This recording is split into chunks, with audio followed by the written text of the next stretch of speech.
श्री राधा चरित्रामृतम के अगले अध्याय श्री राधा रानी का प्रथम प्रेम अनुवाद में प्रवेश करते हैं। जब तक तुम्हारा अंतःकरण पिघलेगा नहीं तब तक अलादिनी का प्रकटे कैसे होगा। याद रहे, अंतःकरण जितना कठोर होगा आप प्रेम से उतने दूर, बहुत दूर। और प्रेम से दूर का मतलब भ्रम से दूर, भ्रम से दूर मतलब अपने आप से दूर। विचार करो हे वज्रनाभ, प्रेम ही सर्वस्व है। गंगा तभी है जब उसमें शीतलता, पवित्रता और मधुरता हो। और अगर ये तीनों चीजें नहीं है तो गंगा नहीं है। अगर अमृत में माधुर्य नहीं है तो अमृत कैसे अमृत हो सकता है। ऐसे ही कृष्ण रूपी ब्रह्म में अगर राधा नहीं है तो वह कृष्ण भी अधूरा ही है। कहो, वह कृष्ण पूर्ण कृष्ण नहीं है क्या? ब्रह्म में आवश्यक नहीं कि आह्लाद हो, वही आह्लादिनी शक्ति ही तो राधा के रूप में प्रकट है। इस बात को स्पष्ट समझो हे वज्रनाभ। प्रेम जब बढ़ता है तब एक उन्माद सा छा जाता है। नहीं, इस पथ में बुद्धि का प्रयोग निषेध है।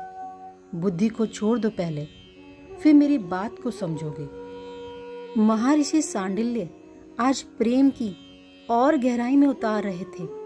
हाँ, प्रेम का पागलपन एक अलग आनंद प्रदान करता है। जो इस प्रेम के उन्माद में डूब गया वो मुक्त हो गया, उसे मिल गया मोक्ष। पर नहीं, प्रेमियों ने कब मांगी मुक्ति, प्रेमियों ने कब मांगा मोक्ष। अरे, इन्हें तो अब इस प्रेम के बंधन में ही इतना आनंद आ रहा है कि हजारों मुक्तियां न्यौछावर है। इस प्रेम के बंधन में वो सहज देहातीत हो जाता है। वो प्रेमी बहुत उच्च कोटि का परमहंस हो जाता है। वो रोता है, उसके आंसू गिरते हैं प्रेम के, तो उन आंसुओं को अपने में पाकर पृथ्वी धन्य हो जाती है। जब अपने प्रियतम का नाम लेकर वो प्रेमी ऊंची सांस छोड़ता है तो उन पवित्र सांसों से दिशाएं पवित्र हो जाती है। अरे वज्रनाभ, इतना ही नहीं, ऐसा प्रेमी जब गंगा स्नान को जाता है तो गंगा अपने को धन्य समझती है। तीर्थ सही में तीर्थ हो जाता है।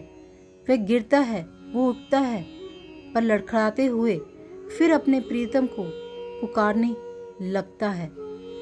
तो उसके आनंद को नीरस तर्क वितर्क में पड़े लोग क्या जाने। हे वज्रनाभ, सुनो अब। श्री कृष्ण के प्रेम ने जो आकार लिया श्री राधा रानी के रूप में, उनका ये प्रथम प्रेम उन्माद था। महर्षि सांडिल्य आज स्वयं प्रेम उन्मादी लग रहे हैं। बड़ी हो रही है श्री राधा रानी और उनकी सखियां भी। सखियों में ललिता, विशाखा, रंग देवी, सुदेवी इत्यादि अष्ट सखियां हैं। कुंजों में विहार करना, कुंजों में फूल बिनना, मोर का नृत्य देखना, यही सब प्रिय है इन्हें। आज चलते चलते बरसाने से कुछ दूरी पर एक दिव्य वन में सखियों के साथ श्री जी पहुंची। आहा, कितना सुंदर वन है ये। नाच उठी वो कीर्ति कुमारी। देख ललिते, इस वन की शोभा को नाना प्रकार के पुष्प खिले हैं। और देख, इनमें भौरों का गुंजार कितना मधुर लग रहा है। और ये गुलाब, जूही, बेला, मालती, और उधर देख उछल पड़ी भानु की लली, वो देख रंग देवी, मोरों का झुंड यहीं आ रहा है।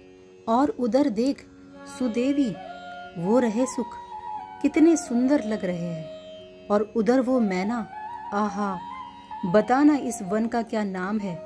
मुझे तो ये वन बहुत प्रिय लग रहा है। ललिते, तू ही बता, श्री राधा रानी को नाम जानना है इस वन का। तब ललिता सखी ने आगे बढ़कर बताया, इस वन का नाम है वृंदावन। वृंदावन वृंदावन वृंदावन नाम लेने लगी श्री राधा जी। सुना नाम लगता है, कितना प्यारा नाम है ना। ये कहते हुए नाच उठी। तभी राधे, देखो उधर यमुना के किनारे। रंग देवी सखी ने उस ओर दिखाना चाहा क्या है? बड़े भोलेपन से श्री राधा ने चौंक कर पूछा। अरे प्यारी, उधर देखो, यमुना में नील कमल के अनगिनत फूल। हाँ, कितने सुंदर है ना ये फूल, कितने अच्छे लग रहे हैं ना ये नील कमल। श्री राधा रानी ने दौड़कर एक कमल तोड़ लिया। जैसे इस नील कमल का रंग है ना, ऐसा ही रंग कृष्ण का भी है। ललिता सखी ने सहजता में बोल तो दिया, पर क्या? कृष्ण? फिर बोल सखी, क्या कहा? कृष्ण? आहा, कितना प्यारा नाम है। मैंने इस नाम को पहले भी कहीं सुना है। कितना सुंदर नाम है, कृष्ण। पर ये क्या? इस नाम को सुनते ही श्री राधा रानी के नेत्र बरसने लगे। मुखमंडल में हास्य है और नेत्रों में आंसू। ये क्या हो गया? सखियां दौड़ी अपनी श्री किशोरी जी के पास, और सखियों ने जब संभाला तब तक देर हो चुकी थी। ये प्रेम उन्माद श्री राधा का बढ़ चुका था। ललिते, मुझे क्या हो रहा है? देखना, मैं इस तरह क्यों उन्मादग्रस्त हो रही हूँ। इस कृष्ण नाम में ऐसा क्या है? अपनी गोद में संभाले श्री राधा को जैसे तैसे वृंदावन से बरसाना ले आई सखियां। पर महल में आते ही सामने खड़ी थी एक और सखी, जिसका नाम था चित्रा। प्यारी, देखो, मैंने एक चित्र बनाया है। बहुत सुंदर चित्र है, आपको दिखाने ही लाई हूँ। और हाँ, बड़ी ठसक से फिर छुपाया चित्र को चित्रा सखी ने। जिसका ये चित्र है ना, उसी के सामने बैठकर मैंने ये बनाया है। वो मेरे सामने था और मैं उसे देख रही थी। श्री राधा रानी अपने पलंग पर लेट गई और चित्रा उनसे बोले जा रही थी। ललिता, विशाखा, रंग देवी, सुदेवी, ये सब वहीं थी। तुम धीरे बोलो चित्रा, देख नहीं रही हो लाडली कितनी थक गई है। ललिता इत्यादि सभी सखियों ने चित्रा को समझाना चाहा। हाँ हाँ, तुम ही चिपकी रहो लाडली से। मैं बस 5 मिनट के लिए क्या आ गई? कष्ट होने लगा तुम्हें। चित्रा ने जब तेज आवाज में ये सब कहा तब सब चुप हो गई। फिर भोली श्री राधिका ने भी कह दिया, अच्छा बता, बात क्या है? मुझे चित्र दिखाने आई है ना, चल दिखा। ना, ऐसे नहीं, पहले मेरी पूरी बात सुननी पड़ेगी। उस चित्र को फिर छुपा लिया चित्रा सखी ने। अच्छा बता, क्या बात है?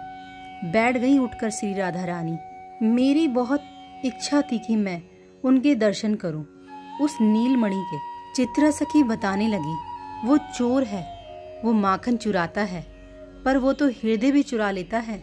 आज सुबह ही आ गए थे हमारे यहाँ वृषभान बाबा और कहने लगे, गोकुल जा रहा हूँ चित्रा बेटी, तुम चलो मेरे साथ। वहाँ नंद नंदन का चित्र बनाना है, मुझे विशेष रूप से कहा है बृहस्पति नंद ने। चलो, शाम तक आ जाएंगे। मैं खुश हो गई। मैं उनकी सकट में बैठ गई और आंखें बंद कर चित्रा बोली, और क्या? श्री राधा रानी ने पूछा। वो नंद का छोरा मेरे सामने बैठ गया, मुझे उसका चित्र बनाना था। कितना सुंदर है, आहा। अच्छा अच्छा, अब चित्र दिखा और जा, श्री राधा सोएंगी। ललिता ने फिर समझाकर कहा। अच्छा देखो, ये मैंने बनाया है उस नंद के छोरे का चित्र। मटकती हुई बोली चित्रा और श्री राधा के सामने रख दिया चित्र। ये, इसे मैं जानती हूँ। ओह, कितना सुंदर है ये, मेरा हृदय खींच रहा है ये तो। श्री राधा फिर उन्माद से भर गई, नेत्रों से अश्रु फिर बहने लगे। ये मेरे हृदय को चीर रहा है, मेरे हृदय में ये अपनी जगह बना रहा है। कौन है ये? श्री राधा चित्कार कर उठी, अपने आप को संभालो हे राधे। विशाखा सखी आगे आई, संभालो अपने आप को। कुछ देर के लिए शांत हुई श्री राधा। पर विशाखा, मैं तो आर्य कन्या हूं ना, मुझे तो एक ही के प्रति प्रेम होना चाहिए ना, तभी तो मैं। पर ये राधा तो बिगड़ रही है। देखो, कृष्ण नाम सुना तो मैं पागल सी हो गई, और फिर इस दूसरे का चित्र देखा तो मैं फिर उन्मादी हो उठी। ये गलत है, ये ठीक नहीं है। मैं तो पतिव्रता कीर्ति रानी की पुत्री हूं ना, फिर ऐसे मेरा मन दो दो पुरुषों में कैसे चला गया? धिक्कार है मुझे, ये गलत हो रहा है मेरे साथ। नहीं नहीं, चित्रा सखी समझ गई, अन्य सखियां भी समझ गई कि कृष्ण नाम से प्रेम हुआ राधा का। फिर इस चित्र के नंद नंदन से भी प्रेम हो गया, जिसे गलत मान रही है श्री राधा रानी। ताली बजाकर हंसी सब सखियां। आप गलत कैसे हो सकती हो? आप गलत हो ही नहीं।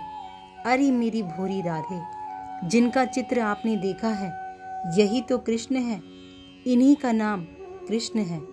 इसलिए आप ऐसा मत सोचो कि आप दो अलग अलग व्यक्तियों से प्रेम कर बैठी हो। कृष्ण इन्हीं का नाम है।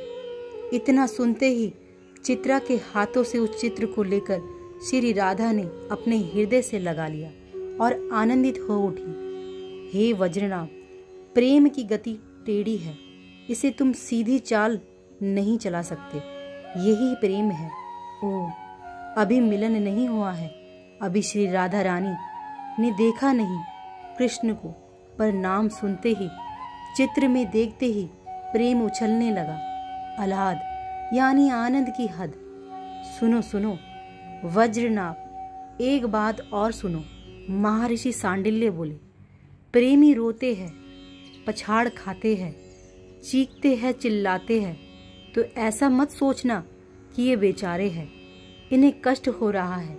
नहीं, ये तो आनंद की हद में जी रहे हैं। अरे बेचारे तो वह हैं जिन्हें प्रेम की एक छींट भी अभी तक नहीं पड़ी। प्यारी ही को रूप मानो, प्यास ही को रूप है। जय जय श्री राधा कृष्ण की।